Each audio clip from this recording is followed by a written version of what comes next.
Putain, mais quel enfer ce pauvre arbre qui meurt. Il s'est fait des torticolis.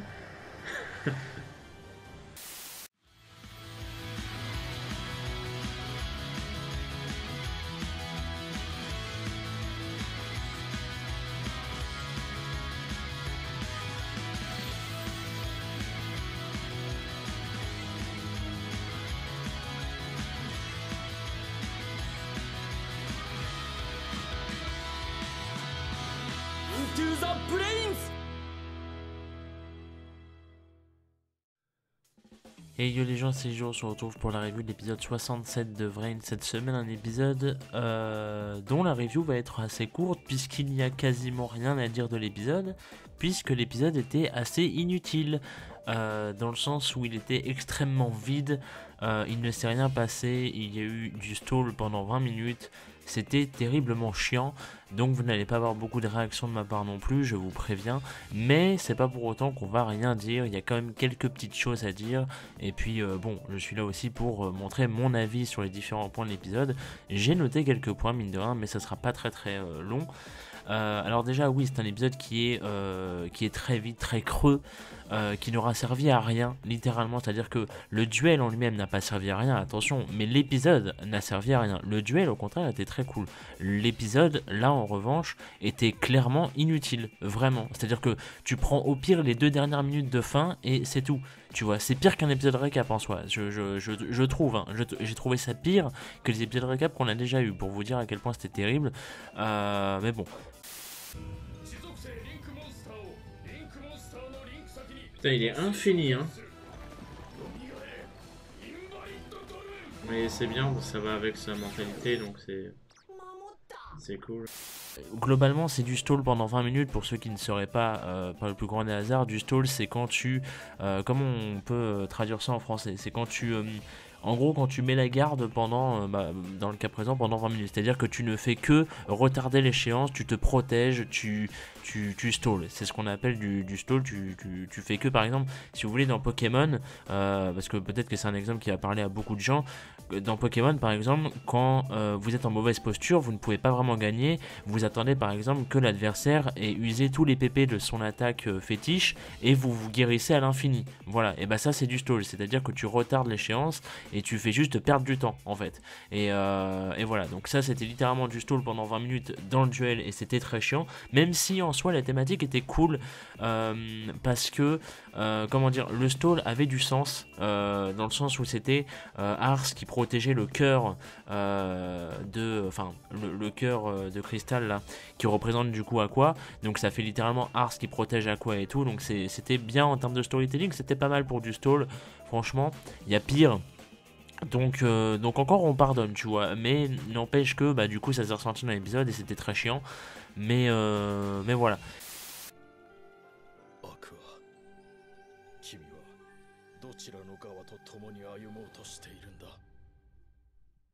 Sérieusement. Oh putain. L'épisode a servi à rien. Et le pire c'est que à la fin, et ça c'est terrible, hein, je pense que vous êtes d'accord avec moi, à la fin, c'est là que tu vois que l'épisode n'a vraiment servi à rien, parce que à la fin, les deux camps se reposent la même question qu'au début de l'épisode de la semaine dernière, les gars. C'est-à-dire que Ars se demande quel camp est-ce que Aqua a rejoint, et Playmaker est là, il faut toujours qu'on trouve des infos sur Bowman. Sauf que Playmaker, il a encore un petit peu plus de lucidité, il y a un peu plus, comme la semaine dernière, encore une fois, il a un peu plus d'intérêt.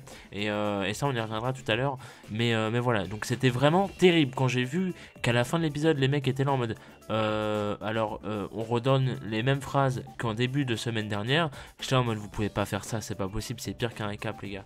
C'est chaud, c'est vraiment chaud de faire ça dans Vrains. Et selon moi, c'est pas. Alors, la question n'est même pas de savoir si c'est excusable ou pas, c'est juste que ça ne se fait pas, et encore moins à la fin du duel, déjà que le duel était inutile. Si en plus à la fin tu ressors les mêmes phrases qu'au début de la semaine dernière, non mais ça c'est terrible les gars, faut jamais faire ça, putain c'est incroyable. Mais bon, voilà.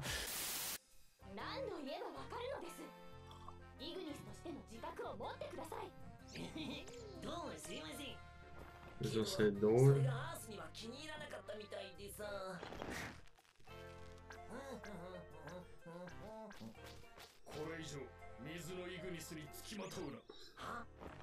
C'est marrant pour le côté humain, mais oui, voilà, merci. On va parler vite fait de Ars qui, dans cet épisode, alors Ars est la pire IA pour l'instant. C'est-à-dire que pour l'instant, on connaît 4 IA. Bon, enfin, techniquement, on les connaît tous plus ou moins. Mais Light, ce qu'on soupçonne être Light, on va l'appeler Light pour l'instant. Donc il n'a pas encore de vrai nom, on en aura sûrement un la semaine prochaine. Mais Light a l'air plutôt cool et surtout il a l'air très intéressant, donc ça reste à voir.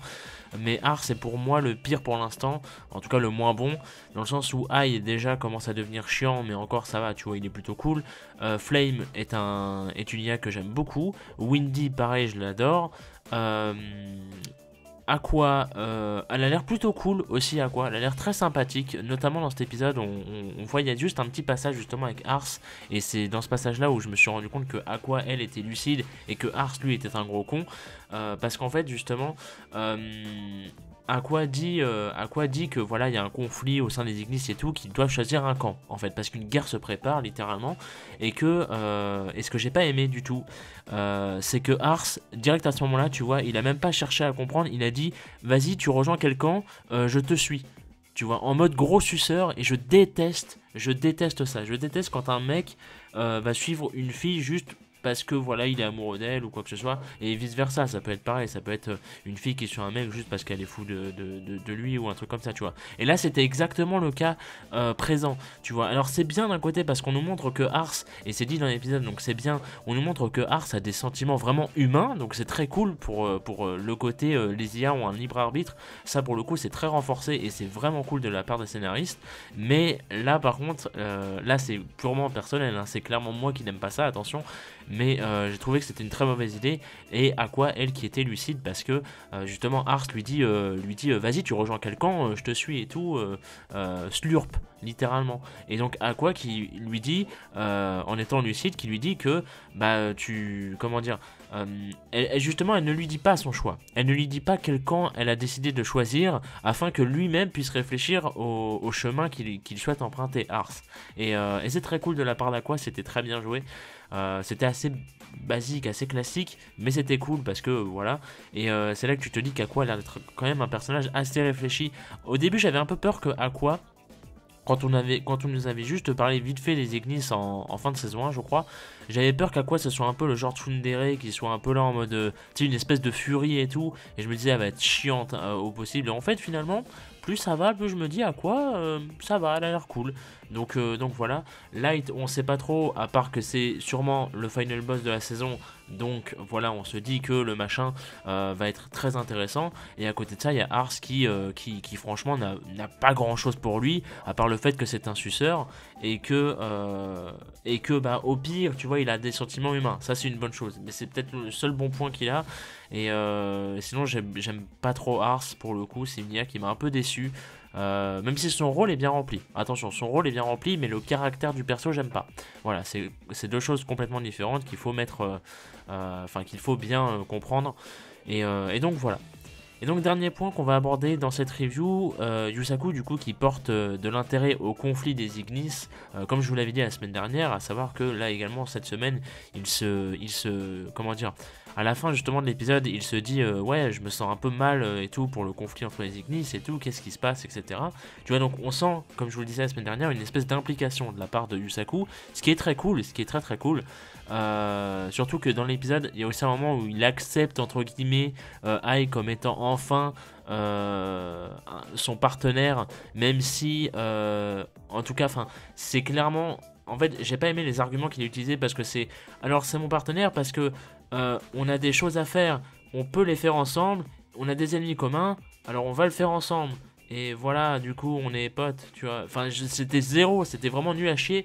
Et t'es là en mode, c'est bien en fait, parce que tu vois qu'ils sont partenaires dans leurs objectifs communs, tu vois. Ça veut dire que, tu vois, Yusaku va pas totalement accepter le fait que voilà, Ai soit littéralement son ami et tout, alors qu'on sait très bien que c'est le cas, donc il joue un peu les tsundere.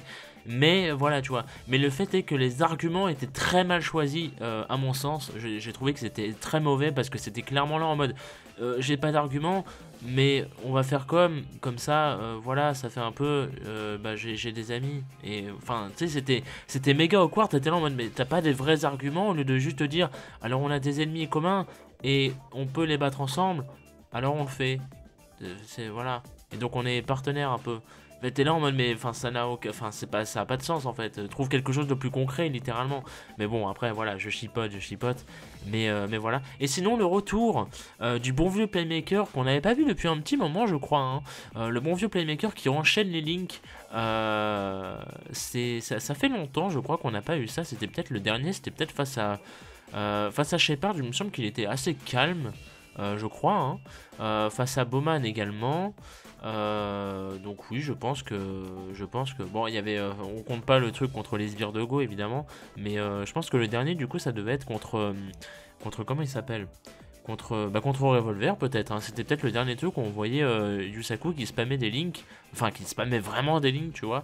Et là du coup c'était le retour du bon vieux Playmaker qui à la fin s'est dit bon, il fait chier avec son stall, on va faire du spam de link et voilà. C'était plutôt cool. On avait cette petite pas cette petite vibration, tu vois, mais tu te disais ah ça c'est le bon vieux Yusaku et voilà.